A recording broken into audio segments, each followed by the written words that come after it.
2 of the Intuitive Pathway podcast. We have a very special guest with us today, Amber Eddins. We have personally worked with Amber for 8 years now? It's a long time. It's been a long time. So we're really excited to have her on to talk with us. You want to tell them what we're talking about today? Yeah, today we're going to talk all about fear. What it is exactly, the difference between fear and anxiety, and she's going to give us some good tools to kind of help guide us through those situations where we are afraid. So, Amber, Yes. tell us a little bit about yourself. Well, first of all, I'm really glad to be here. I was really excited when you asked me to be on a podcast because, number one, I love teaching and talking about my fields. And then second of all, I do have a podcast addiction. So, usually it's true crime, but hey.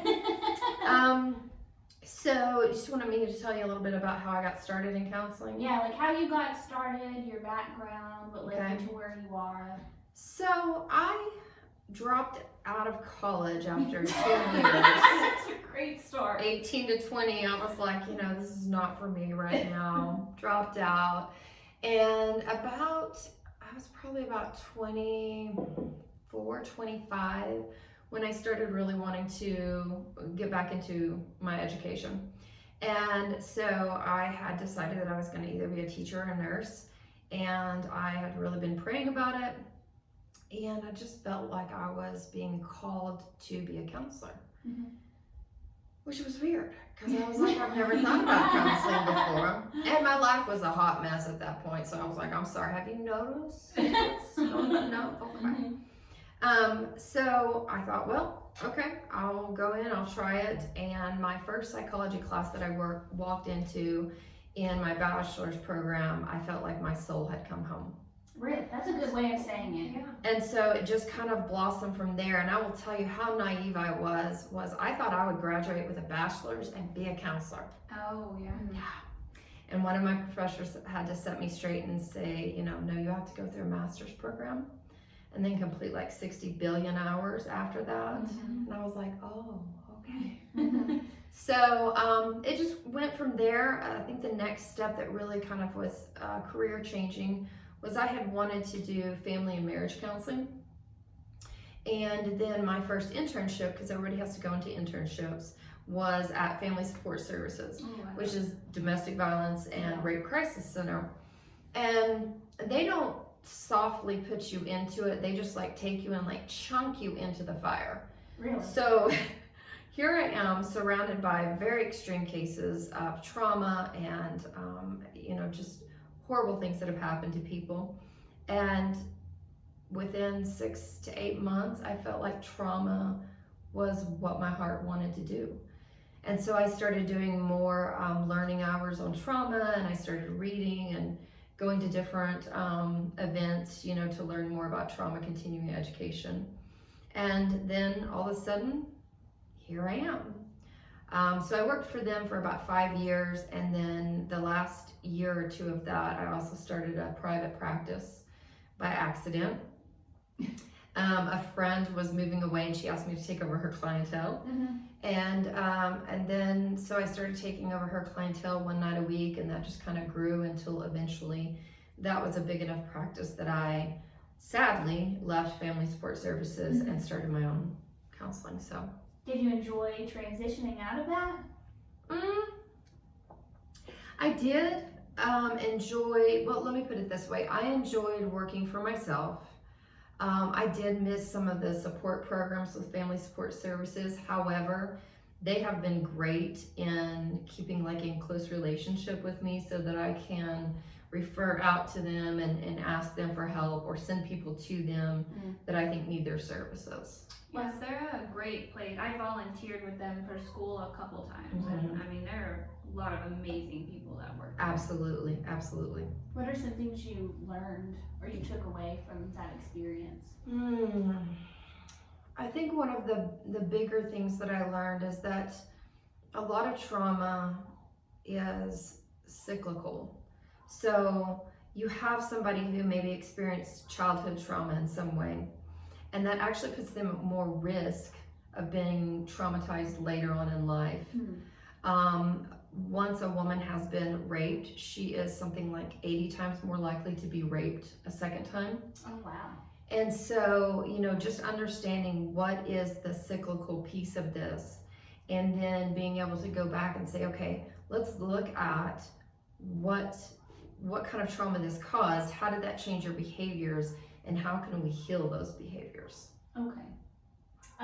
What is something that you want people to understand about counseling? Because, a lot of times people are afraid to do counseling, or There's a lot of stigmas attached to the idea of counseling. What's something you would want people to understand about counseling and dispel from the falsities?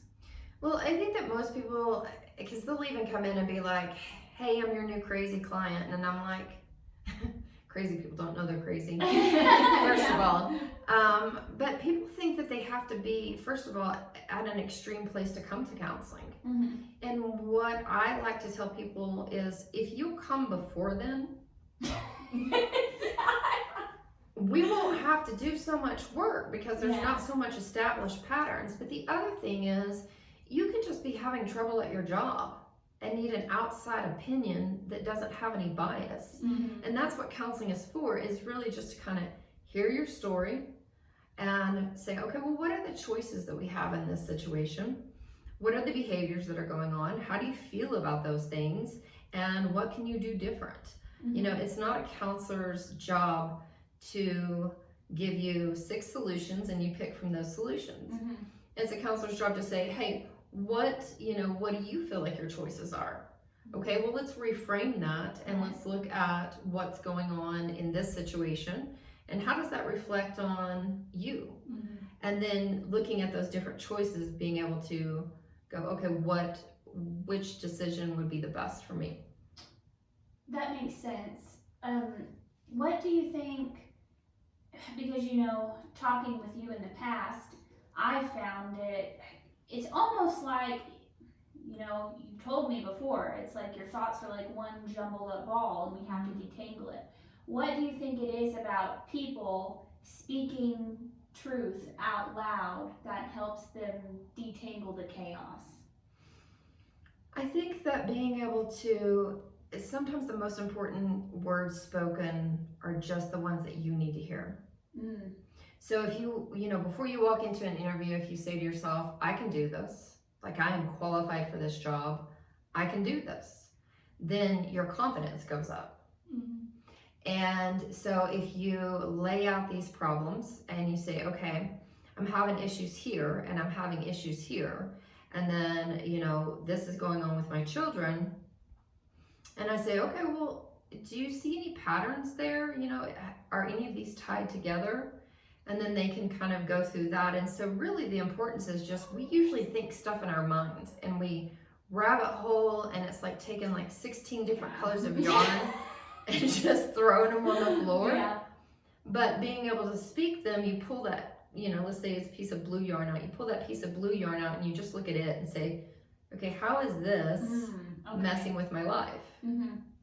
And also, kind of to that same point, I've noticed when you finally, you come and you have all these issues, and then you finally can put a name to it. It's like naming the fear or naming the anxiety instantly drops the level that it affects. I said that exact same thing to you because, I've had some tumultuous times in my life, and you have said something that rings so true, and it dropped my anxiety instantly just by naming it. So can you speak to that? I think that is just a core human need to name things. We like to categorize things. We like to put them in an order. We like to have everything kind of set out in these little compartments so that we can figure out how to deal with them. But when, let's say someone comes in with a generalized anxiety disorder, but they don't know what that is. And so they're like, I just worry constantly, and, it's not even anything big. And my friends just tell me, like, all you do is worry and you just need to stop. Please don't tell your friends to stop worrying, okay? That does not help. And I don't know what's going on with me. And so I can say, well, to me that sounds like you may have a generalized anxiety disorder. and then they can put a name to it. Mm-hmm. If they want, they can put a face to it. I always say imagine, if anxiety's walking beside you, what does she look like? Or if depression's walking beside you, what does she look like? And being able to kind of imagine, and then you just talk to her. And so being able to have those tools, and then look at, once you name something, you say, okay, well now I know how to treat that. So let's say that you get a dog, and you know that's what it's called, right? So you know what kind of food to buy for it, you know what kind of supplies it needs, what kind of shots it needs. But if somebody gives you a bird and tells you that it's a dog, and you're treating it as a dog, It's not gonna go very well. the dog or the bird is not gonna thrive. It's not gonna go well. So just being able to name it, I think, the number one, and we'll get into this more later, but the number one fear for any human is the unknown. So once we make it known, once you understand what that is that you're dealing with, then all of a sudden it's like, oh, it's not as scary. Right. It's like flipping the lights on in a room. What do you think keeps people from wanting to understand the unknown?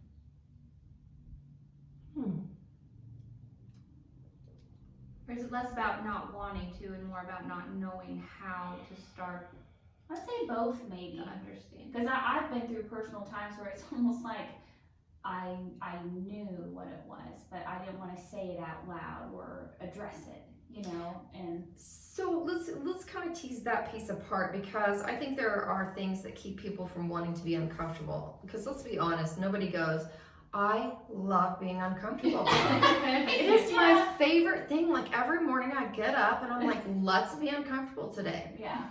But you have to remember that the unknown is a primal fear. When you think about that, we are made to have certain fears of things. So real quick, let's kind of look at what is fear and what is anxiety, so that as I come up with these terms, people will understand a little bit more. So fear is an emotion caused by a belief that someone or something is dangerous, whether it's emotionally, physically, and then the verb part of that is afraid that someone or something is likely to be dangerous, painful, or threatening. That is a very in the now. So if a spider started crawling across this table and one of us is afraid of spiders, that fear is now. Me. However, anxiety is more of a trait or a characteristic or a Manifestation, maybe? well, it's kind of can be a symptom of certain events. Like if you have a trauma, there's going to be anxiety around that. So that's a feeling of worry, nervousness, or unease about an event that has not yet happened, or something with an uncertain outcome. So if you think about that, uncertainty, we're talking about loss of control, the unknown, and those are all future events. So anxiety has a lot more to do with the future events. So let's say that there's a rape victim, and she has survived that, and she is going on with her life, but she has PTSD. So one of her anxieties may be being around anything that reminds her of that. Going to the grocery store and not being able to see who's on the other aisle, especially if her perpetrator is not in prison. And so those are, it hasn't happened yet, but what if it does? The what ifs. Yes, the what ifs. And then psychology says that nervous disorders are characterized by excessive uneasiness and apprehension, which this is often accompanied by like compulsive behaviors, panic attacks, so on and so forth. Now, what was your question? Gosh, I can't remember. Oh no. We got sidetracked. Well, moving on to that. But I like how you touched on, because I didn't think of it that way. Fear is almost like a present moment type feeling. And anxiety, it can be manifest in different ways, but it's concerning yourself too much in the future with the unknown. I have a question. So, can your body get programmed? I'm assuming this is true. It kind of gets programmed to a heightened fight flight, or freeze when you have experienced trauma. Mhm. And so you experience the trauma, and then the next trauma is it worse, or is it because your body's already in that state? And Trauma builds on trauma. okay, yeah, That's kind of what I was an easy. trying That's to- an easy kind of basic answer. Is that trauma builds on trauma. I want to also for y'all to let's go back to that spider example. So, for instance, let's say that you have been bitten by a spider before, and that spider starts to crawl across the table. You're going to be feeling fear and anxiety at the same time.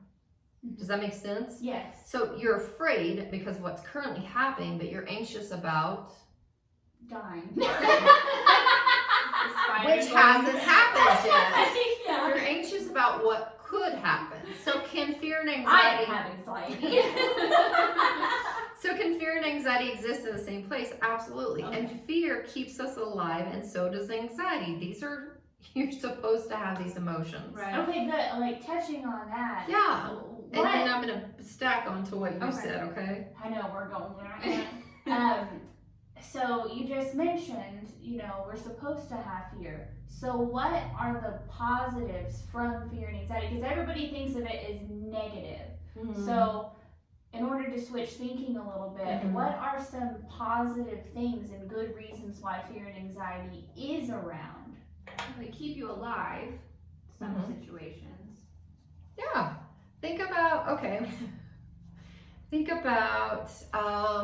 something as simple as testing. So I have a test coming up, and I'm nervous about it because it's going to make or break my class. Mm-hmm. So what is my feeling in that moment? Because it hadn't happened yet. Anxiety, Mhm. right? So my anxiety then pushes me to do what? Maybe study. Yeah. Mm. Yeah. And so anxiety pushes us to do things to prevent that Mm. thing from happening. So it's almost like a signal of sometimes even what you care about Mm-hmm. or what you need to do, what Mhm. you're lacking, and then some good An things. impending problem. Okay. If I know that I have a bill coming up, then I may feel some anxiety if I don't have the money to do it. So that should push me, in a perfect world, push me into making plans for that. Yes. Okay. Now, when we talk about how does fear keep us alive, by the time we are 6 months old, we are already showing fear. Mm-hmm. Like that's when enough little neurons have developed in those babies' brains for them to start developing fear. And so y'all have children. What's the first fear that babies usually show? What do you leave? Yeah, you leave them. Stranger danger, right? Mm-hmm. The actual real stranger danger. They don't want to be away from their parents because their parents make them feel safe, Mm-hmm. and they don't know this person. They don't know that you have vetted this person, hopefully. Yeah. So they're just like, hopefully we have. no thank you. Mm-hmm. But something that's very interesting is, what do you think, just off the top of your head, what do you think are some of the top primitive fears? Death. Okay. Hunger. Drowning. Think about little kids. Oh, so like think of like if we were a little kid. What were things that you first noticed little kids being afraid of? Doing new things, Okay. new experiences. Falling. Okay. Snakes, spiders, and the dark. Oh, okay. Oh, Okay. we didn't simplify. But think about why. Why does that make sense?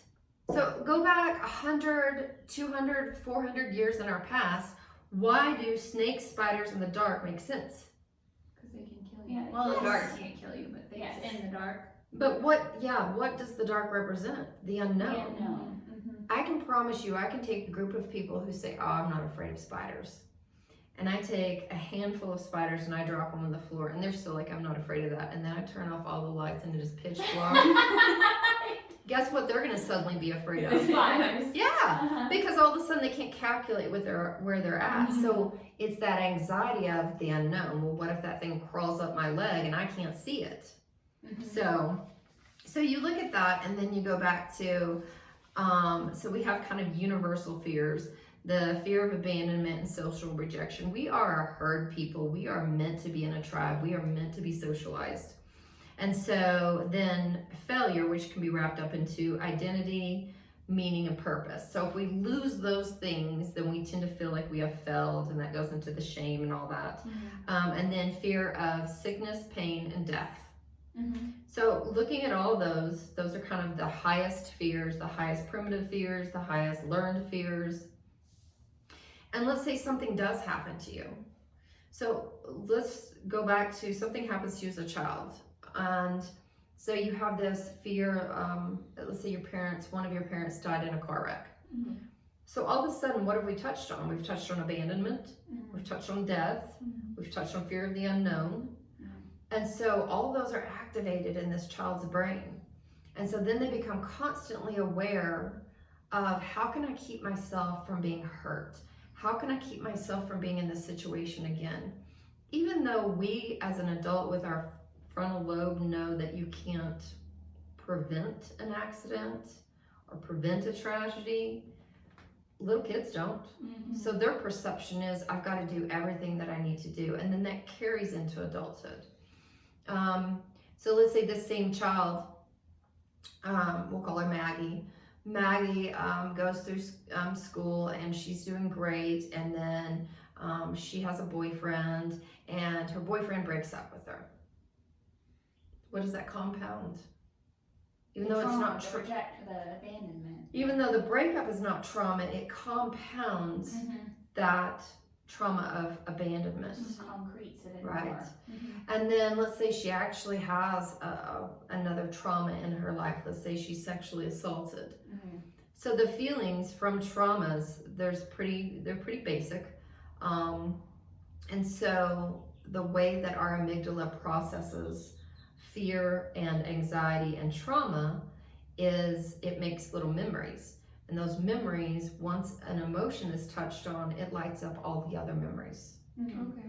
So then that's where that kind of pyramid of building on trauma is. And we call that complex PTSD. So if you've had more than one trauma, a series of trauma, then it becomes, again, complex.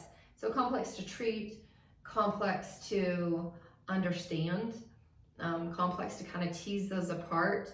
And so it can get gnarly sometimes. What are some other ways this anxiety and fear and trauma can manifest itself in disorders? What do you mean by disorders? Like you mentioned complex PTSD. Oh, like what other disorders? Yes. Okay. So there's generalized anxiety disorder, and that's pretty across the board. That's just excessive worry about general everyday things. It's nothing specific. It's just overall, I worry about whether or not I've watered my plants too much or not enough. I worry about if I'm going to pick up my kids.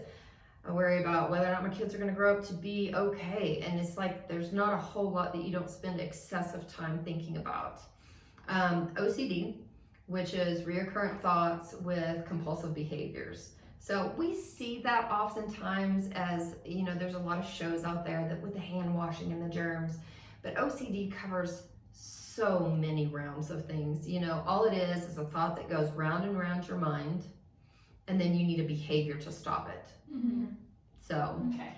Panic disorders, so that's just generalized anxiety.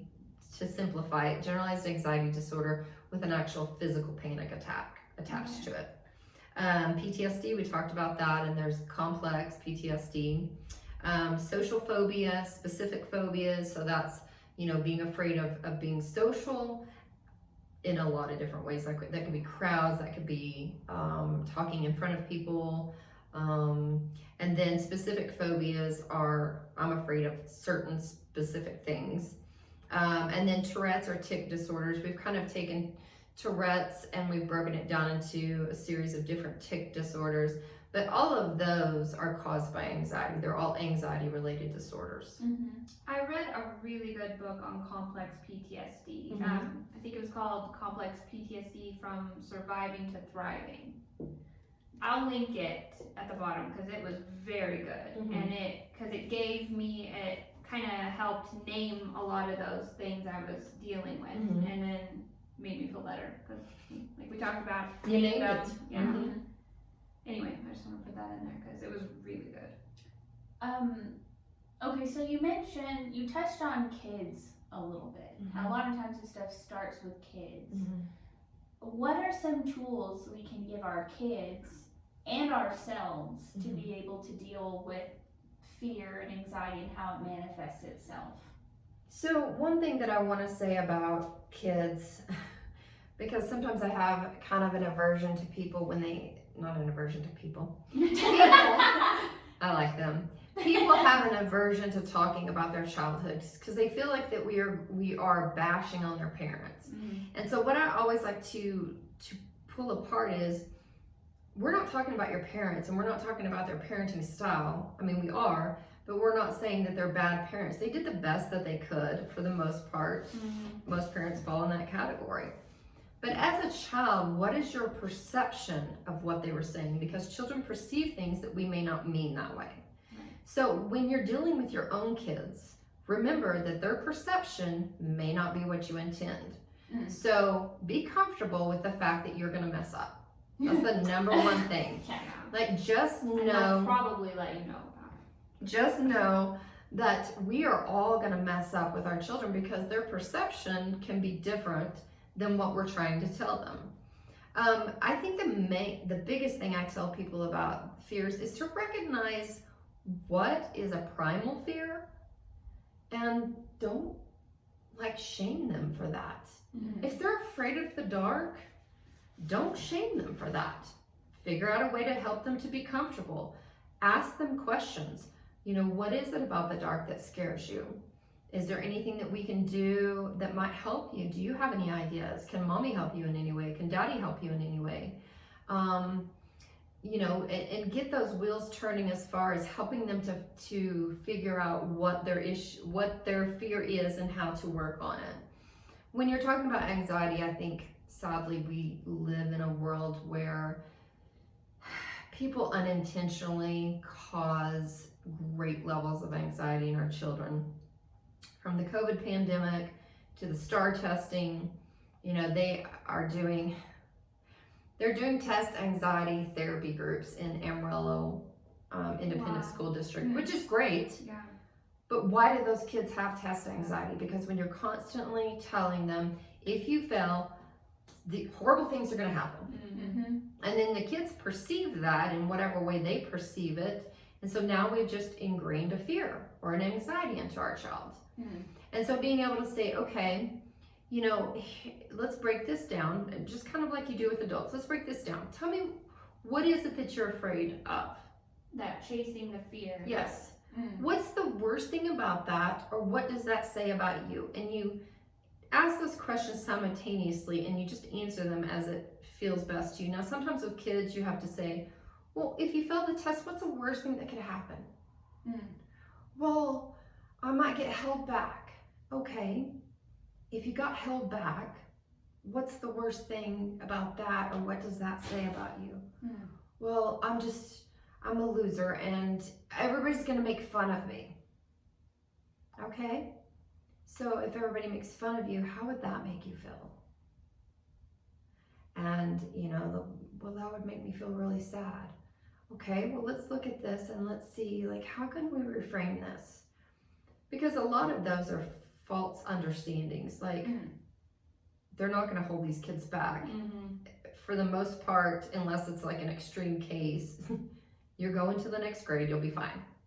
So helping them to kind of understand that. And then I have even helped my children to understand the STAR test by saying, look, it is pushed by money. And so of course people are going to talk about it a lot because people like money. So people like money. So but that doesn't have anything to do with you. You'll be fine. You do your best, and that's all I expect from you. And so addressing the problem, or addressing the fear, seeing if it's a primal fear or not, and then just understanding, unless it's affecting them emotionally, in school, with their friends, something like that, I've seen some children that are afraid of dogs, that keeps them from doing certain things, and then you need to work through that with them. But if it's not, if it's just a primal fear and it's just a nightlight thing, just work with them. Mm-hmm. I think the best thing though is to remember that we teach our children how to handle fear and anxiety just by handling it ourselves Mm-hmm. and being open with it. Yeah. Like, mommy's really anxious right now because that guy nearly hit us. And so I just need everybody to be calm and quiet for a few minutes till I can kind of get my thoughts back together. Mm-hmm. Yeah, I think that's something that's not taught enough. Parents being open and vulnerable and saying those things, because kids are more open than we are, and so they're more understanding of something like that's happening. Absolutely, absolutely. And giving them the language, like we were talking about naming things. Give your children the language to express it. Okay, are you afraid or are you anxious? Are you worried that, you know, that spider is going to, you know, crawl down the wall and get you? Okay, well, that's anxiety, sweetheart. That's something that hasn't happened yet. Okay. But I get why you're afraid of spiders, because spiders can be kind of, ooh. And so, you know, a lot of times just being able to hear them, understand them, reflect and validate their feelings, and then work through them with a solution if possible. Not everything has a solution. And as a parent, that's so hard. Yeah. I don't know about y'all, but I'm like, I just want to fix it all. But Yeah. we can't fix it all because that doesn't teach them anything about adulthood. Right. And so how do you, if you see one of your kids stuck in a fear, how do you know whether to address it, kind of like exposure therapy in a way, or just to let it sit for a while? If it's maybe if it's affecting them, you know. Yeah, I think that a lot of that, first of all, it's, you know, each thing has to be addressed individually. Then you have to look at the kid's personality. But so Tala, for a long time, she had this fear that there was a monster living in her closet. So how is that affecting her? Well, it would affect her at night when we go to bed. So we just came up with a solution. Like, you know, we can pray over the closet. We can leave the light on in the closet. We don't even turn the light off during the day because you never know when those monsters could swoop right in there, you know, but the light scatters it all. But then when it comes down to something like maybe being afraid that she's going to get bullied at school, well, that's an anxiety because it's already happened. And so is it affecting her at school? Absolutely. And so then you have to take a step forward and say, okay, is there something that I can do about this to help her? Can she help herself, or does this need to go to a professional? And so, you know, trying the avenues that you can, and then going forward and saying, okay, how is this affecting her? But mostly it's looking at, does it affect them socially? Does it affect them in school? If it's an adult, does it affect them in work? Does it affect them in their relationships? And when it begins to affect those areas, that's when we say, okay, we need to move forward with a treatment. Okay. Now, one thing you helped me with my son, you know, he was going through some issues at one point, and he was having like these weird thoughts, almost like it's almost like he couldn't figure out the difference between just subconscious thoughts versus conscious thoughts versus intrusive thoughts almost. And he just thought it was all collectively him. And what you helped me help him understand was separating the different thoughts. And for you, you said we named it for him. The names apparently. But you helped me come up with, whenever he would have a thought, we would name it something, and we came up with worry monster thoughts. So he would have some sort of weird thought, and instead of him just thinking, oh, that's me, that's me doing all this, you helped me understand to separate it with him and call it a worry monster thought. So what is that? So that's kind of when we step back and we use a third person technique. One incredible tool that I absolutely love is by calling ourselves by our first names and using the pronoun we actually create a distance between us and our problems. And they have done studies where they hook them up to the heart machines and all that stuff. And when people are dealing with something that's fearful, like they use things like reaching into, you know, a tank full of snakes and things like that. And they would say, we are okay Amber, we can do this. We are not going to get bit. If we do get bit, these are not poisonous snakes. Within 30 seconds, you see the blood pressure lower, you see the heart rate lower, you see the breathing slow down. So that part is just incredible. So you just kind of pull yourself away from the problem. So you put those worries or those thoughts into little categories and you say, you know what? I am powerful. My brain is powerful. I don't think a lot of people understand that they can control their brain. They just think our brain's in control instead of thinking, listen, we can control our brain. We can say, yes, stop. What kind of thoughts are those?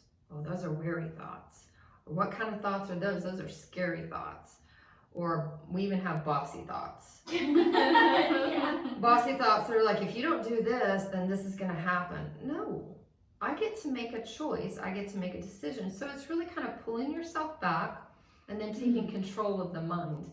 Teaching kids to do that now when they have very little clue on, you know, how the brain works and everything else can give them immense power over their brains as they grow up. So it's almost like helping them at an early age be able to distinguish their higher self versus a primitive self. Because we all hear the concept higher self, but I didn't even know what that really was until like 3 years ago. I just didn't understand. So it's almost like being able to teach them that. What is the higher self? What could you say? So I kind of look at it as what I call like our lizard brain. So that's all that primitive stuff. And we need that. That's what's kept us alive and continues to keep us alive. So we want that part there. I look at the higher self as how, you know, first of all, using your frontal lobe, which let's please keep in mind that those do not fully develop until 28 or 29. Just sit with that for a while. Yeah. So that means all through those 20s, those teen years, that those compulsive behaviors is because that frontal lobe is not fully engaged, it's not fully working. You know, when you tell a 22-year-old what to bring to the barbecue, keep it simple. Yeah. Can you bring the napkins? Great, awesome. And so being able to just look at that and say, okay, we need to have a fully developed frontal lobe. And then to me, the higher learning is just, who am I? What makes me tick? What makes me work? What happened to me that changed my, you know, maybe the way that I do things? And just understanding more about why I'm afraid of these things, why I'm anxious about these things. Why do I love this thing? Why do I deal with stress and conflict this way? And so as you begin to learn those things about yourself, then I kind of see that we are moving into our higher self. Okay. I know that when, in the beginning of our sessions, you had me write down on little index cards, what was it, my Core values? core values. I don't know if it was intentionally done to help me move past fears, but it did help because I was so stuck in this fearful state. And then by writing those, like my core values, the good things about me, it was like, oh, I do have these two. It's not just about fear. It's not just about the anxiety.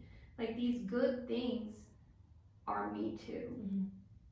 And so is there something to that by recognizing the positives within us, our good qualities? Is that somehow related to overcoming fear too? Or is it just like recognizing our power, sort of? Superpowers. Yeah. So we spend a lot of time focusing on negative, and I think unfortunately that has become more and more prevalent.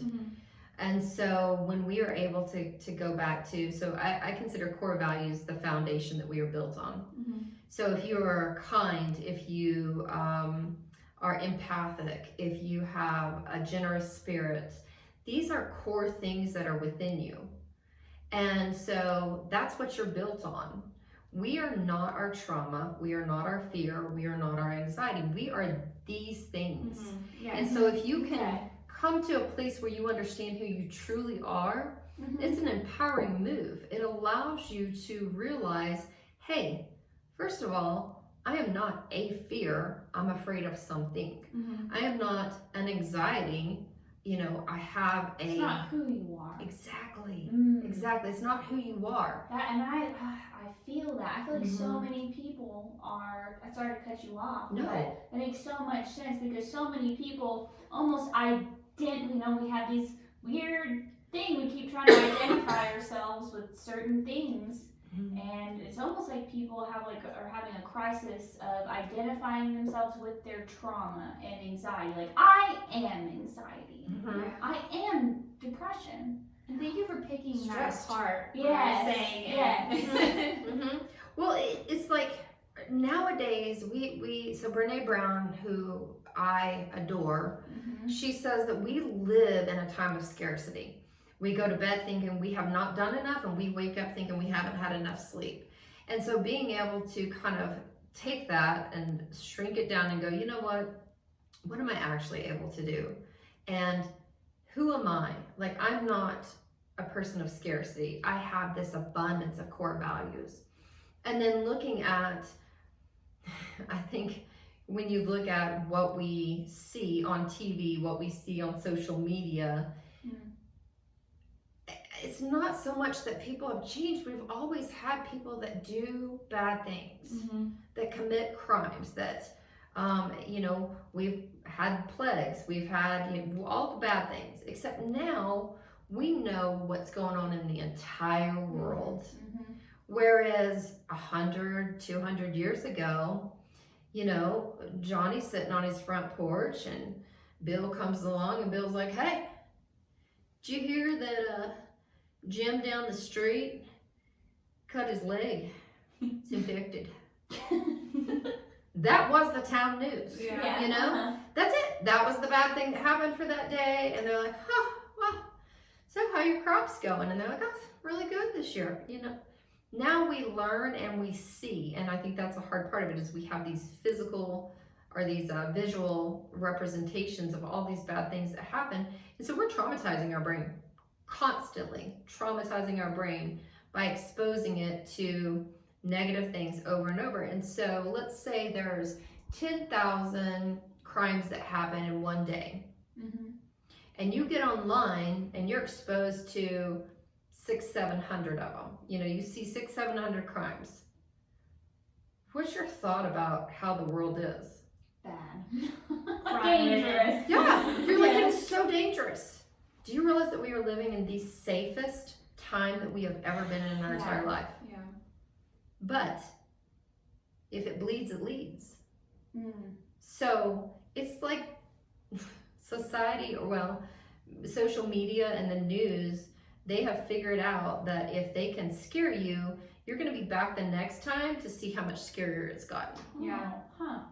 It's like a disease. Well, you know, fear, anxiety, and shame are the two quickest spreading emotions. So if I'm anxious, then y'all will be anxious. It's like an addicting toxin. Well, it's just a spreading thing, but if it makes sense if you think about it. So we have a herd mentality. So if you have a group of gazelles, I like gazelles, they're really cute. They have these watchdogs. So they have these little guys that are up and watching while the rest of them are eating. And if one of them alerts, what happens when you're watching a herd of gazelle? They all take off. They all look. And if one takes off, they're all going. So anxiety in that form has kept us alive. How? Because when we were all living in a village, if you heard someone scream, you knew there was danger. So we need to, you know, either gather up forces or we need to run. And so those kind of things have kept us alive. Well, we're not going to get rid of that kind of lizard part of our brain because that's what continues to keep us alive. Do you think fear and anxiety has gotten worse through time? Like, are we more riddled with it than we were in the past? Or is it just something we're able to see more because of social media? Like, what do you think?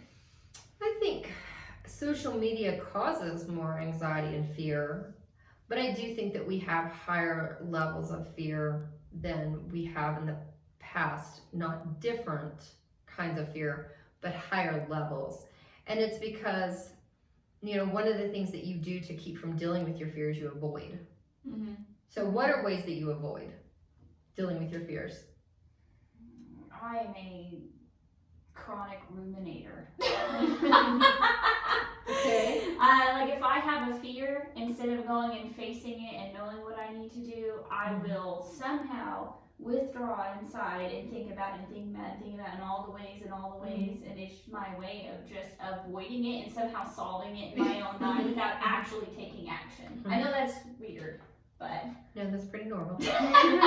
You're a worrier. So what do you do when you have an anxiety about something and you want to avoid it? I'm one of those where I distract myself. I will turn on a podcast or I will do whatever it takes to not think about it. Read, watch TV, I'm an avoider. gaming. Yeah. So those two are the two main ways that we deal with anxiety. So let's go back, 150 years again, and they don't have TV. They don't have games. They might have some books, but when it gets dark, it stops. All the things stop. Like we're going to bed, you don't get a night light. So you just have to kind of, push through that and know that the doors are locked on the cabin and we're all going to be okay. If you got hurt in a work accident, out in the fields, you can choose to starve to death and let your family starve to death, or you get back out there. And that's kind of that whole, pull it up by your bootstrap thing. Yeah. And we're a little bit softer about that now. yeah, that's true. And there's nothing wrong with that. But I think that people were made to, healthy or unhealthy, face those kind of things. There Yes. wasn't an escape mechanism. Now, could we still consistently worry and ruminate? Absolutely. Absolutely. But I also think that we've been given, just by pure exposure and the ability to see what's going on in the entirety of the world, more things to worry about, and confirmation. We feel like we're living in the most dangerous time ever because confirmation bias says, look at all these things that have happened. How can we be safe? How can we be safe when all these bad things are happening? When the truth is, you really have to break it down to statistics. You have to break it down to, what can I do in this moment to keep myself safe? What do you think society has done to, not to delve into COVID too much, but, with the whole COVID thing that happened, we were all told to stay inside and, isolate, I feel like there's a lot of fear mongering about it. Not to say that there wasn't reasons for it, but Yeah, how do you think that affected us? COVID's a hot topic, and it's one of those where, there are some things that you can completely understand, and there's some things that people are really confused about. I really took kind of a psychological approach from it from the very beginning. I was seeing a lot of groupthink, and groupthink happens when there's extreme stress and there's a moral dilemma. So if you think about COVID, were we under extreme stress? Yes. Yes. Was there a moral dilemma? Yes. But what we know from groupthink, no matter what your opinion on COVID is that it suppresses creative thinking, it suppresses individual opinions, and it causes us to live in fear and isolation. Then on top of that, we were told, stay in your house. And I think that's where some of the biggest problems came. And I will say that mental health will probably be treating that for the next generation. Wow. At least. Like that first year, I was like, oh, we can probably pull out of this in 10 years. Nope, don't think that anymore since it's been going on as long as it has. You look at the cycle of isolation though, and there's been some really great studies done since probably as early as the 80s. I pulled a couple of things from 2015 and 2019. The cancer research Cancer Research Society, and then another one from the University of California by Stephen Cole. Yes. And both of these were done 2015, 2019. I wanted to take something pre-COVID because I want to actually just look at, what is going on. So during my research, what I found out was, and I kind of knew this, again, we've been researching it for a while, but isolation, when we isolate together, so even if you're isolating with just your family, God bless those people. God bless me. Half Because of that theirs was, just didn't survive. woo, I'm like, okay. Mhm. Leads to depression, anxiety, and suicide. Mhm. Like not 100%, but we see the rates go up so significantly. It's insane. And on that, there was a huge increase in like teenage and adolescent suicide. And is adult that suicide. is that because they weren't, like, kids are very social, they need those social groups, and so they were pulled out of that and they just couldn't handle it, or Well, it's because when you look at teens specifically, what do they do for entertainment? What do they do for social support? What do they do for emotional support? They are around their friends. And then they're, if you think about also real quickly looking at what does touch do for humans? Well, we know that it releases dopamine in the body. We know that if you look at, they did an experiment with children years and years ago with babies. I think it was a Romanian orphanage, where they took a group of children, babies, and then they took another group of babies, and these babies were touched and loved on, and these babies were only touched when whatever was necessary. So like when they were changing their diapers, or they didn't even feed them, touching them. And do you know what happened to these little babies? First of all, they started reaching through their cribs to try to touch other babies. I mean, at little bitty ages. So they pulled their cribs apart, right? Because they want to see what happens. And then the babies, I know. and then the babies started dying. And so, of course, they stopped the experiment then, thank goodness. But children cannot thrive without touch. They simply can't. So, can an adult thrive without touch? No. So, these kids, you don't realize how much we touched each other before COVID, especially if you're someone like me who's touchy-feely anyways, because I'll walk past somebody in the produce department and be like, excuse me, or, hey, how are you doing today? Or I'm just a hugger by nature, and so, hug people, and then all of a sudden, I felt like this, like the life had been sucked out of my body because I couldn't touch people. So, I think that goes in a lot with the teenager, but we're seeing an extremely higher number of adults. We saw child abuse go up dramatically, domestic violence go up dramatically. So you look at things that social isolation leads to, and it's poor sleep, poor cardiovascular function, impaired immunity. The viral response actually drops when you're isolated. So we've got this virus, and then we're isolated, and then our immune system's like, nah, bro, we out. Impaired executive function, and I think that's important because you know what impaired executive function means? It means our frontal lobe, no thanks, not going to work anymore. So we begin to make poor decisions. Again, no matter which side you stand on, you're making poor decisions. 40% increased risk of dementia, and it also can lead to long-term flight or fight stress response. So your body goes into it and just doesn't come out. And that in and of itself decreases your antiviral response. It increases the inflammatory response, So I think for me, my biggest issue was, we're doing the things that psychologically show to be harmful to body and mind. And I think a lot of people try to separate mind and body, which I love the fact that I followed Jennifer, because Jennifer talks so much about the body and the mind. And I was like, the whole time I'm watching, I'm like, yes, that right there. I always tell people, take approach. Take your approach on a holistic term as far as the whole body, the whole mind. Look at the way you're eating, the way that you're sleeping, the way that you're, what vitamins are you taking? Are you on a good probiotic? I'm a big probiotic. Go to a chiropractor. Show your kombucha. Yeah, so I have my kombucha down here. It's my go-to.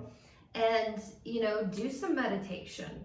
Make sure that the physical things that you need to be doing are being done, because that might just get you to a place where you can just have just enough of a oomph to help you get past that first step in dealing with the anxiety and the depression and the fear. Some people do need medications. I was going to ask you to touch on that. Yeah, so some people do need medications. Serotonin is the biggest one when it comes to like anxiety. We see a decrease in serotonin. We need to constantly be learning about this. I just recently learned that estrogen. Yes, estrogen is what helps create serotonin. So when you begin to decrease in your estrogen as you go into perimenopause, you get perimenopause rage. No.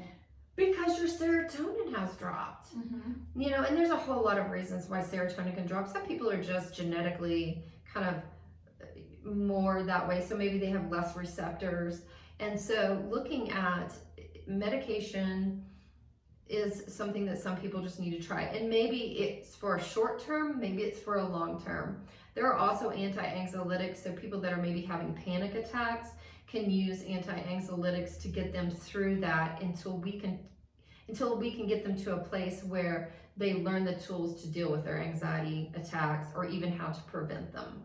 Well, we both went through a phase. Mine was during pregnancy. That's when I started seeing you. And hers was after pregnancy.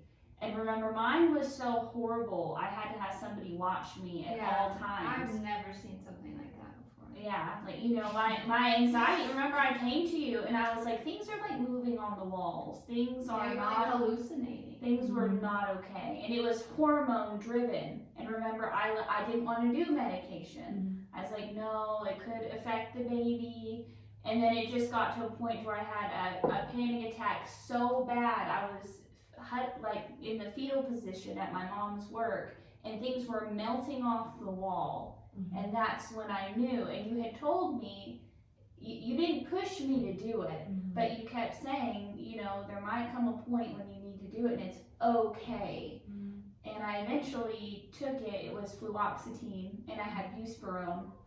And within 2 weeks, the clouds parted, and it was like I could see the sun again. That's the way I describe it. We call it the darkness. The darkness.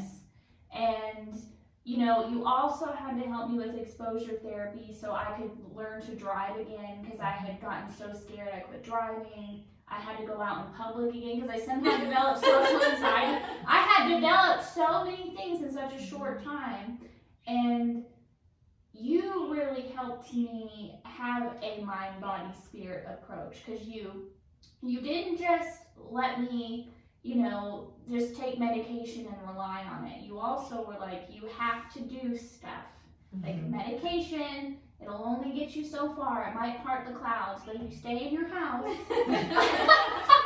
you have to go outside. And so, I really loved your approach. You knew it was necessary for me, and my sister had a similar experience, but you also didn't let me, piggyback off the medication forever and be reliant. So what kind of mind, body, spirit tools can you give somebody who is really struggling? I think one of the most important pieces is, to remember that your brain affects your body affects your brain. There are cells in your brain, in your heart, and in your gut system that only communicate with each other. So you cannot separate those out. If you drink a lot of caffeine, is your anxiety probably going to go up? Yes. Yes. So, we can't separate those out. I think the other piece is you have to remember that you have to do the work. I think a lot of people have a misconception that they're going to come to counseling and they're going to say, tell me what to do. And the counselor's going to say, do A, B, C, and D, and then they're going to be fixed. But that's not how it happens. So think about counseling sessions are somewhere between 45 and 50 minutes long. So I would have to see you, quick, do some math for me. What's 24 sessions if you go once a week? How many months is that? You're asking the wrong. We are not mathematically So minded. 6 times 4? Yeah. Okay, so 6 months. You would have to see a counselor once a week for 6 months to get 24 hours worth of therapy. Mhm. So you get, 40, well, and that's hedging it a little bit, but you get 50 minutes of therapy a week. I say, I tell most of my clients, bring something to write on. Like, you're not going to remember this when you go out of here. So bring something to write on. And then I'm going to give you a homework assignment or something to do. You choose whether or not you do it, because choices, that's important. You've got to come up with choices. You've got to realize what your choices are. But then when you leave, it's not my responsibility to go out and spy on my clients, make sure they're doing what they're supposed to be doing. I just have to let each human make their choice. How frustrating can that be? I think probably in the beginning of my experience, it was frustrating because I was like, oh, why are you asking and then not doing? But now I'm just like, meh, you choose what you want to choose. And I can't be responsible for that person's choices. I will encourage them. So that's part of it. And I also recommend, is there anything physical going on? Make sure that you go get your blood work done. Make sure there's nothing with your blood work that needs to be done. And then I will ask people, what does your diet look like? What does your sleep look like? Have you had any medical issues lately? We all know that antibiotics will kill out every gut flora you have. A lot of people don't understand that you have to replace that. And what we know about yeast buildup in the body is one of the things it causes is anxiety. And so, get on, do all the other things too. And then let's look at what's the deep part of this. Right. That goes back to that question of what's the worst thing about this, or what does that say about you? Well, I mentioned this in the last episode that we did with Jennifer, but I read a book about how chronic anxiety and traumas actually manifest as physical symptoms. Chronic pain. People, have chronic lower back pain. Nothing physical is wrong. Well, Julia fixed me one time because remember, my anxiety was so bad. I was just going through this tough period. I'm sure you heard about it. And, my legs stopped working. I'm not kidding. I would walk and they would stop. They would just and I didn't know if I had multiple sclerosis. It was so weird. I didn't know what was going on. I was freaking out because my muscles kept spasming and they quit working. And I saw Julia. Julia does, she's a massage therapist. And she did all the trigger points. And remember, they were shaking. Yeah, they were so bad. Right. And all it turned out to be was my anxiety was so bad that my body couldn't handle it anymore. It just manifests. Yes. And the chemicals, think about the chemicals that are released during fight or flight. So many chemicals, and not in a good way. If you're running from a grizzly bear, yes. Yeah. But otherwise, it shuts down your digestive system, your reproductive system. Did you know your frontal lobe is shut down during fight or flight? Because you don't need to do algebra when you're running from a grizzly bear. You just don't. So I think it's 17 systems shut down. And so it's like turning your car on, and turning it off, turning it on, and turning it off. Eventually, you're going to wear your starter out. So when you think about constantly living in that fight or flight, then the main thing about getting to that trauma and working through that trauma so that the anxiety is not constantly triggering that is a health thing. One of the things that I had noticed after years of being in my career is that people who came in who were sexually assaulted as children had autoimmune disorders. Mm-hmm. Wow. That's not you. And I was like, what is going on? So I start, because I'm a nerd and I love research, so I start looking into this and I start pulling up study after study that shows a connection between sexual assault as children and autoimmune disorders. Then we know that trauma of any sort as a child can deposit, or even into adulthood, deposits a protein deposit on our genes. The same genes that we then pass down to our children. So we pass down our trauma responses to our children.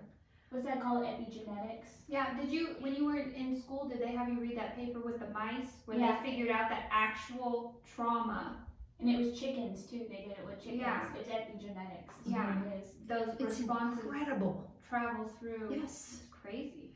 And so that's why when you look at stopping generational trauma, it takes 3 generations to get them healthy, to get a family healthy. Because once you have stopped it, 3 generations? Mhm. Oof, okay. you still have to work through, all these other kind of physical things that have happened. So, the world of trauma is complex, and I'm constantly seeking to learn more about it. But we have learned that there are some things, and this was something Jennifer touched on, was the self-regulation. Yeah. Okay. So learning some self-regulation techniques that even can just work on clearing your mind. And so there's one, and what we know is breath breath with touch tells your amygdala, dude, it's not a grizzly. Calm down. So you take, and we'll do it together real quick, and we'll just do one go around, but I suggest that people do these in 3s. So what you do is you start here and you breathe in through your nose when you go up and out through your mouth as you go down.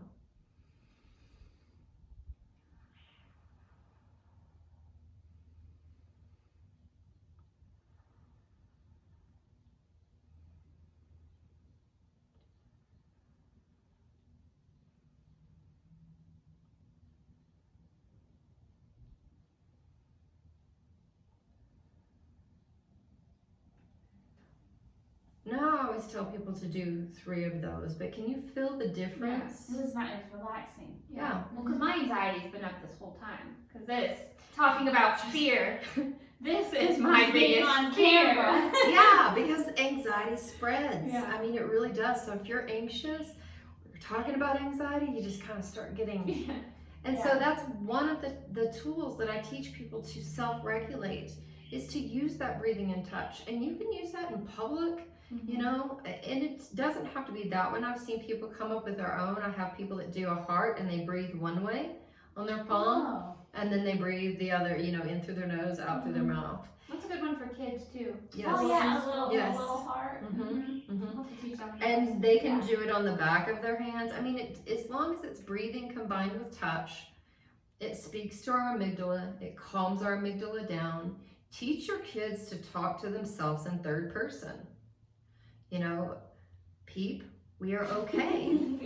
We are gonna be all right. We are fine.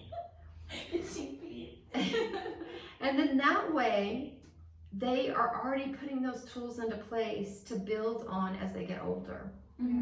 Yeah, because it's a lot, I don't know about easier, but more helpful to learn these things younger than in your 30s.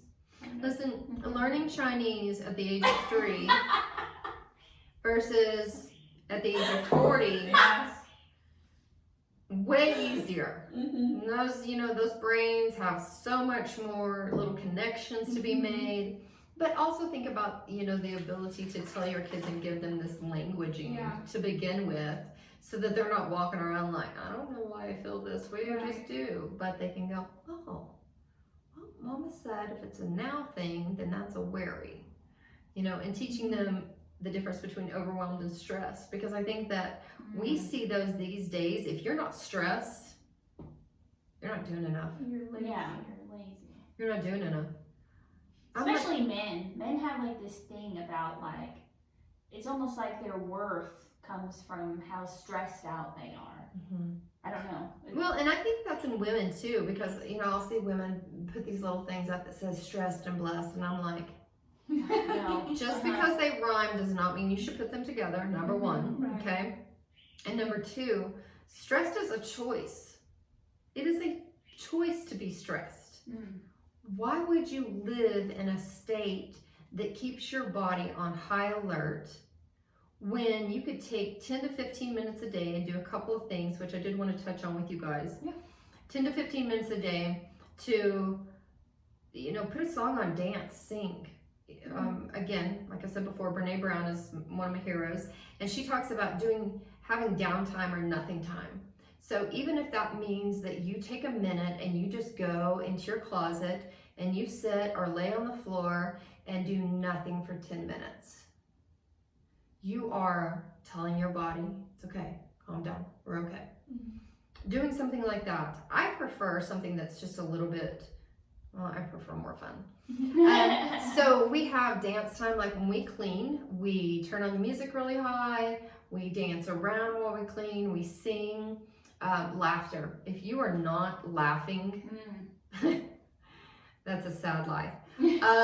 So laugh, do some laughter. Even if you have to force yourself to laugh, that actually still releases the same chemicals. And so find things that make you laugh.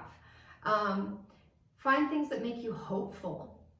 When I have people that come in, I ask them, and they are really struggling with depression, but this also helps with what we're talking about today, which is anxiety and worry. Y'all probably have heard of it, and I call it a joy journal. So years ago, I kind of came up with this whole thing of, okay, what emotions produce what chemicals? And then combine that with the fact that we are just constantly seeing negative things, so our brains get wired to protect rather than connect. There is something to that saying that says, stop and smell the roses. But what I tell people is I want you to take 5 things. Those things are, and it needs to be these things, okay? Please do not say I am grateful in your joy journal. That's, push that over here. You can be grateful all day long, not in your joy journal. It needs to be something that brings you joy, that makes you laugh, where you find peace or where you find beauty, and then always if somebody gives you a compliment. Write that down, people. It's amazing. I could be having a super ugly day and somebody says my eyelashes look good. And you're like, thank you. Wow. If you can do it like 4 to 5 days a week, if you can hit every day, great. But we always say set realistic goals, so it may only be 3 times a week. But in the evenings, write the date, and it does not have to be a full sentence. It can just say something to the effect of, tonight's sunrise was beautiful. Or if you're like me, I write a lot of things about my chickens. And so, last night's was cuddling with baby duckies. Yeah. And so just writing those down, what it does is it kind of cements in your brain that memory with that feeling. And then it kind of releases some hormones. And then you remember those instead of just the negative. The line between protection and rejection is so thin. So sometimes we feel like we're protecting ourselves, but everybody around us can feel like we're rejecting them. Somebody else can be protecting themselves and we feel rejected. So looking at how are we connecting with people? How are we connecting with nature? How are we connecting with self? And really pushing into that. It's important. Yeah. It's kind of switching topics a tad, but I think it was like Adam Lane Smith. You know him. He does a lot of like attachment issue type stuff. And he talked about a lot of times people take a pill for their relationship problems. People always think that they have some sort of like anxiety or depression problem when really it's a relationship problem. Whether it's like husband, wife, or mother, father, whatever the case may be. And I also see, in the mama tribe, because I'm in there, a lot of women, because it's women, they write questions to other women about they're in not good relationships and they're afraid to get out of them or change the dynamic. What would you say to men or women that are afraid to shift the dynamic in their relationships to make their life better? I know that's like off topic, but I kind of feel like, you do relationship counseling. Well, and that does come into fear and anxiety. Yeah. We fear the unknown. Mm-hmm. So a lot of what is holding us into, and we're going to assume this is a non-abusive relationship, because domestic violence is a whole different beast, okay? Mm-hmm. So we're going to call this just an unhealthy but a non-abusive relationship. And so the unknown is what will keep you kind of curled up into yourself. Going to someone and having someone say, okay, well, what are your options? Understanding that you cannot control the other person's behavior, but you can control your own behavior. Mm-hmm. Have you ever been with a group of people and someone comes in and just their presence changes the atmosphere? Mm-hmm. Whether it's for good or for bad, just their presence changes the atmosphere. So you may not can change another person, but can you change the atmosphere that you're in? Mm-hmm. Absolutely. Yeah.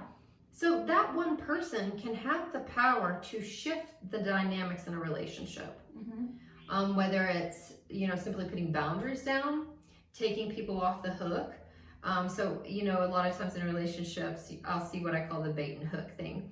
So I'll throw something out, I'll be like, hey Neil, what are you doing tomorrow?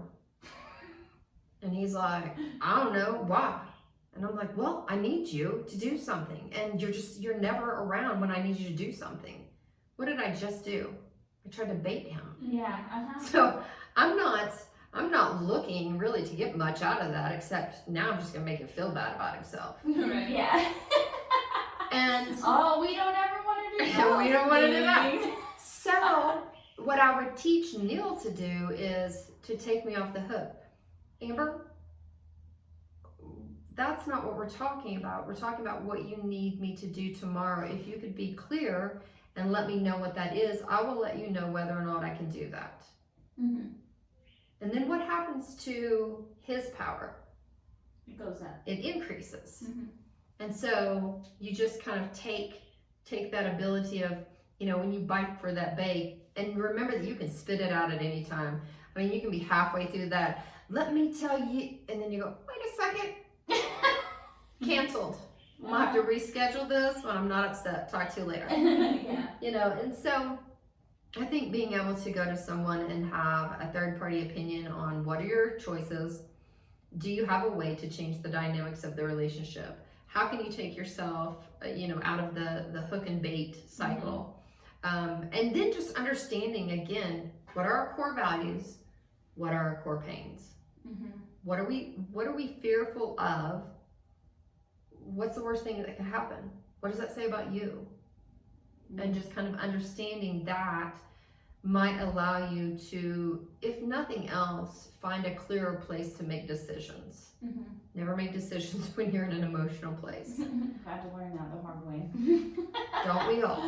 Yeah. So. Okay. Well, sorry to change it. It was No, just, I think that's very I relevant. had seen, I'm on there and I see it so often of people asking questions and like being afraid to make a change. Mhm. So I just, wanted your opinion on that. What's that saying? It's like whatever you know is safer than whatever you don't know. There's a saying. What is that? The devil you know is safer than the devil you don't know. Yeah. Oh, yeah. And I like to say, okay, there's short-term pain versus long-term gain, and then there's short-term gain versus long-term pain. So if you're sitting in a relationship and you're afraid to change it, but it's not a healthy relationship, but you keep just kind of placating that person, then we're going into short-term gain, but long-term pain. But when you can say, okay, listen, this is how I feel about this. These are my boundaries. This is what I need. That's uncomfortable. Mm-hmm. And we don't wake up in the morning going, oh, I hope I'm uncomfortable today. Yeah. So it's short-term pain, but in the long run, you gain. Yeah. And I can speak to that. I mean, creating boundaries in my life was one of the hardest things I've ever had to learn how to do. But it's one of the most beneficial things I've ever learned how to Hands do. down, long-term gain on that is chef's kiss. Yeah. Yeah, exactly. Yeah, you helped me be able to identify that was a huge problem for me. I mean, I just had no idea. I used to think, wow, I am such a good person for being so nice to everybody. So nice. Even though they shit on me all the time, you know, and you were like, Brooke, it's not the way it works. Well, I have a lot of people that come in and what they say to me is, I'm just too compassionate. Okay, there is no such thing as too compassionate. What there is you don't have boundaries. You know, can we really be too compassionate? No. I mean, we should be able to. The moment that we stop connecting as humans and loving one another and being kind, society's screwed. But do we need to put down boundaries and put our, you know, when you get on a plane, the first thing they tell you is, should the cabin pressure drop, after you get done screaming and panicking, please put on your air mask before you put on anybody else's around you. If you're traveling with a 3-year-old and you put that 3-year-old's mask on first and they take it off 42 times, you're dead. Yeah. You're dead, because at that point you've passed out, and not only are you dead, but the 3-year-old's dead. Because, you know, he's wearing it as an eye patch. Yeah. You don't care. He's like, look at this, I'm a pirate. And why is mommy sleeping and not waking up? So, you know, I mean, it's trauma all around, and then he dies. But if you put on your mask, then you can constantly wrangle this little person that's with you and save 2 lives. You know, I also use the same thing with when you talk about lifeguard training. You know, they say if you are going out to help somebody and they're starting to pull you under as a lifeguard, do you know what you're supposed to do? Kick away. You kick away, you stay close, and when they stop fighting, then you bring them in. Because you still have a chance of saving them. But if they drowned you, there's 2 people dead. Yeah.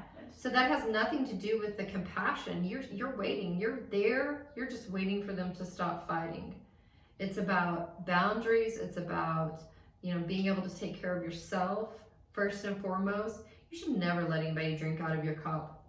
They should only be able to drink out of the plate that's below it. So they've got the little English The cauldron. teacup. Yes. Usually I have cauldrons. You have cauldrons with a plate underneath there. Right? Yes. So anything that overflows, that's what you can give out. But think about when you're living your full life and you're joyful and you're looking for things to, you know, really love and be able to fulfill yourself. What happens to the energy that you have to give others? It goes up. It goes up. When I am really caretaking, you know, I find that I am just happier. I'm able to give more to my children, to my husband, to my clients, and just being able to be with friends and kind of have that emotional support and emotional feedback. We used to have, you know, just a huge fear about being able to, because it is selfish in its own way, but it's a good selfish. It's being able to use the good side of the coin rather than the bad one. And we used to not understand that at all. And so we got ran over, you know, several times in our lives. Part of the issue is I wanted to, it became my identity to be a nice person. To be nice. And it's okay to be nice, but not at the expense of yourself. Yes. Yeah, and stopping that, it really, you know, talking about fear, I don't know, there's just so much fear that comes from not having to be the nice guy, because then you could lose people. You have to be a new person. You fear the judgment. Yeah, think about that. That goes back to that primitive fear of social isolation or rejection. You know, and that's something that is just in our genes. It's in us. We are a community, or, you know, a tribal people. We need other people around. So, you know, if you were in a group of people and you did something heinous and they kicked you out into the wilderness, what happens to your chances of survival? Not good. Yeah, they drop way down. Yeah. And so we just instinctively want to be around other people because we're safer. And so the fear of the loss of those people. And so that is another important piece of breaking down fear is what's rational and what's irrational fear. Is it rational anxiety to not want to be locked in a closet with a bunch of snakes? Yes. Mm-hmm. I mean, in my book it is. Maybe some of it. Is it an irrational fear that thinking that putting down a boundary will lead you to be alone for the rest of your life? Yeah, there's something about that. You just go to like the furthest place and it's not true. Well, and that's that cycle that we talked about earlier of what is the worst thing about that, or what does it say about you? What will happen is I will say to somebody, okay, well, if your husband doesn't take the trash out, what's the worst thing about that, or what does that say about you? Well, it says that he's purposefully trying to irritate me because he knows I don't like the trash to be overflowing. Okay, so if he's purposefully trying to irritate you, what's the worst thing about that, or what does that say about you? Well, that says that he doesn't really like me because he's trying to irritate me. Okay, so if he really doesn't like you, what's the worst thing about that, or what does that say about me? Well, I mean, there has to be something wrong with me if he doesn't like me. So if there's something wrong with you, what's the worst thing about that, or what does that say about you? Well, he probably doesn't even love me. He's probably going to leave me, and I'm going to be alone for the rest of my life. Because there's so many things wrong with me. We're talking about the trash. And this is not just women that do this. This is men. We're talking about the trash, but you can look at it, and I promise you, 99.9% of the time, it will go back to a primitive fear. We don't understand that at that time. So that's why I will say to people, okay, but what were you really fighting about? And after they've been with me for a while, they're like, oh, feeling unlovable, feeling rejected, feeling like I'm not enough. Because I'm like, you're not fighting about the trash. You are not fighting about the trash. You're just not. You're fighting about being alone. You're being afraid that he's going to leave you, being afraid he doesn't like you. And that's what we're fighting about. Yeah. That actually happened to me and Michael, the trash thing. The trash thing? What happened was I have digestive issues. You know, I've had that surgery, and I was having some for like a month. And it was starting to really concern me because they weren't going away, and it was kind of getting worse. And with that anxiety, I kind of get into freeze mode sometimes, and I kind of let the house go a little bit. And I guess he thought that I was intentionally not taking out the trash. And he was so upset about it. And it turned out he thought I didn't love him or appreciate him anymore, all because of the trash. And I told him, I said, if you would have just told me about this, I could have told you it was just because I had anxiety because I was worried about it. So it had nothing to do with you. And it just really is. It's insane, and not in a bad way. We're just all a little crazy. But we all have this kind of same patterns and the same things that we do. It's amazing how different each human is from each other, but how similar our patterns are. Yes. And we want to be loved. Yeah. And there's nothing wrong with that. I mean, we are wired for love. Just make sure that you choose the people that you love and that love you. You don't have to be loved by everybody. I always say, when you're walking up to the door of a party or an event, I don't want you to think, I hope these people like me. I want you to think, I hope I like these people. And if I don't like these people, I get to leave. And I've lost nothing. That's a really great way of saying it with social anxiety. Yeah, I've lost nothing. I mean, I got to eat good cake. Some snacks. Had a great glass of champagne while I was here, but y'all are, and that doesn't say anything about them. And that's so true. That I love the way you flip the script there, because I have a friend who has social anxiety, and she says she's always thinking about how other people are watching her and judging her, and the fact that you just said maybe you can go into the party and think, are these my people, is such an empowering shift. So I really and then that. remembering that you can leave.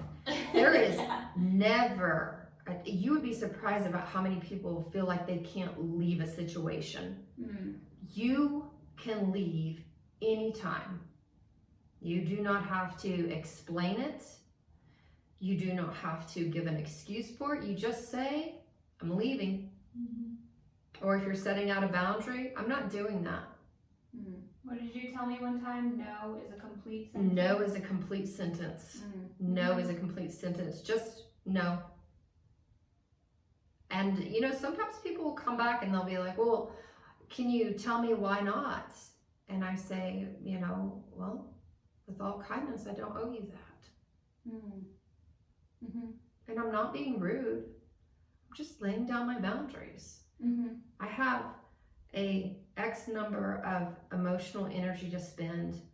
And as I have learned more about myself and as I have learned more about life, I choose where I spend that energy. Because I'm not going to waste it on, you know, people that aren't my tribe. I'm not going to give it away to people that aren't going to appreciate it. I'm going to use it in the wisest way possible that brings me and my tribe the most benefit. All right, so what have you personally learned from your clients over the years, or what has counseling people taught you? That's complex. I think that being able to counsel people and see the things that you intellectually hear play out has taught me to be more kind to myself, has taught me to use more of my own tools on myself. It's taught me that, like I said before, people are totally different and completely the same. We all have very particular little patterns that we follow, but in the big picture, we're all kind of driven by the same fears and the same motivations. And I think probably just what true empathy looks like. Just being able to really truly understand how that feels, what that looks like, and being open to, we don't know what people are struggling with. That doesn't necessarily give them the right to run over us, but just having maybe a little bit more grace with other people. What do you think your favorite thing about your career is, now that you've been in it for so long? Well, I do love being my own boss. Yeah. So I like that part.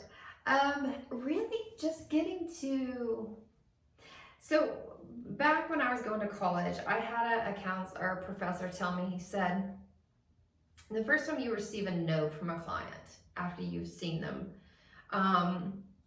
you need to have a file and you need to put those notes in there because you're not going to get very many of them.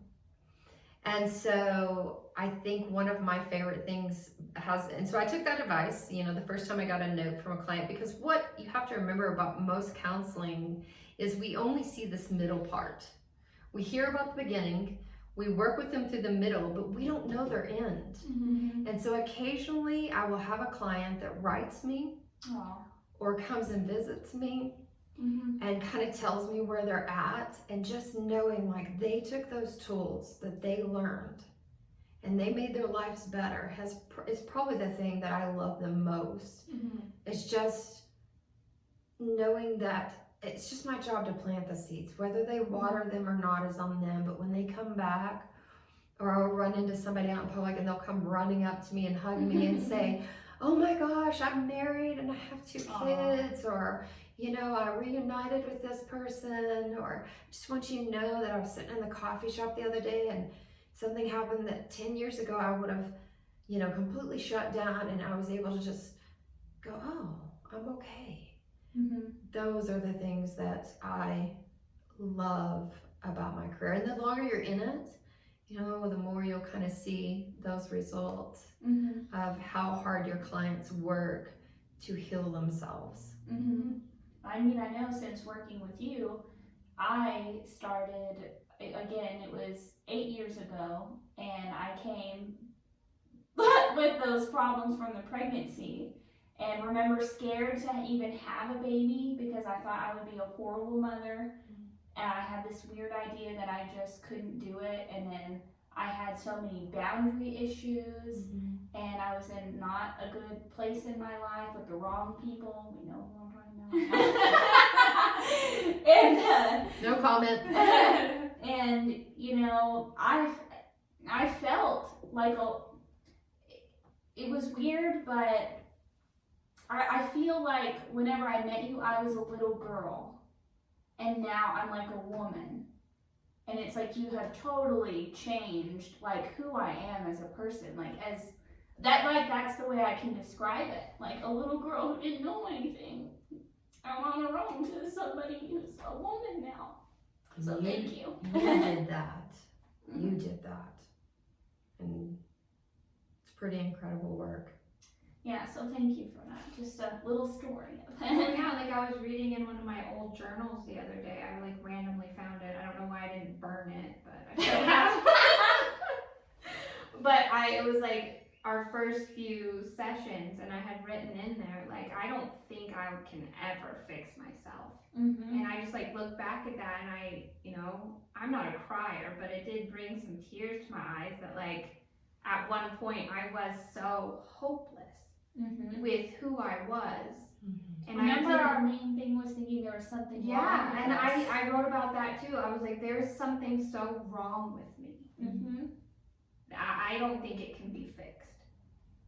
And now, I mean, I'm still a little out there, but you know. Well, and you're just, I had that thought one day, like and I talked to you about it. I went through something not good, and I looked at myself in the mirror, and I just thought, only somebody who thinks they deserve to be treated this way would put up with it. And that's when it came to me. I thought there were so many things wrong with me that I somehow deserved it. And I had played out my life as though I had deserved everything. Yeah. And you showed me that wasn't true. And you said we only accept behaviors that we somehow think we deserve. It's something like that. I don't want to put words in your mouth. We teach people how to treat us, and we accept behaviors that reflect what we feel our worth is. And again, going back to the core values, that's, that phrase of there's so many things wrong with me, there's so many more right. Well, I remember doing that exercise, and you said you cannot put anything negative in there. I had to redo those damn cards about 10 times because you kept marking, nope, that's negative, nope. I was like, well, how are you? I can't just write good things about myself. Like, what does that say about me? Say that again. Say that again. What? I can't just write good things about myself. I mean, just let that sit for a moment. And that's where I was at.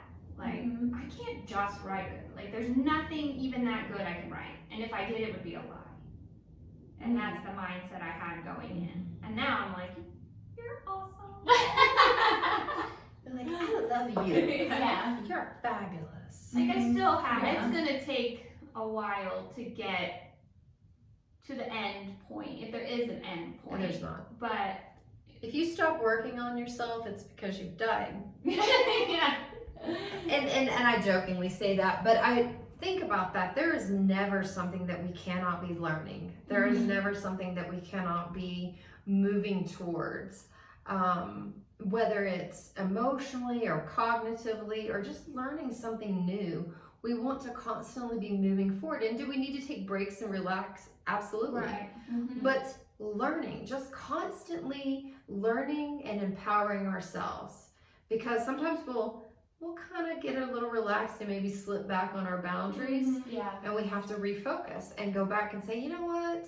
I've been having some negative self-talk, so let's go back to my core values. Yeah, and I think one of the most important things you ever taught me to reframe was, I used to be so concerned with, is that person going to like me? Instead of, if I do this, am I going to like myself? Because I used to have that totally flipped around. I'll just do whatever, just so people weren't mad at me, so people would like me. And then internally I was like, I don't like that. I don't connect with that. You're just I don't. lying. You're living a lie. Yeah, and so flipping that, and if I do this, will I like myself, was huge. And it took a lot of time to make that flip, but.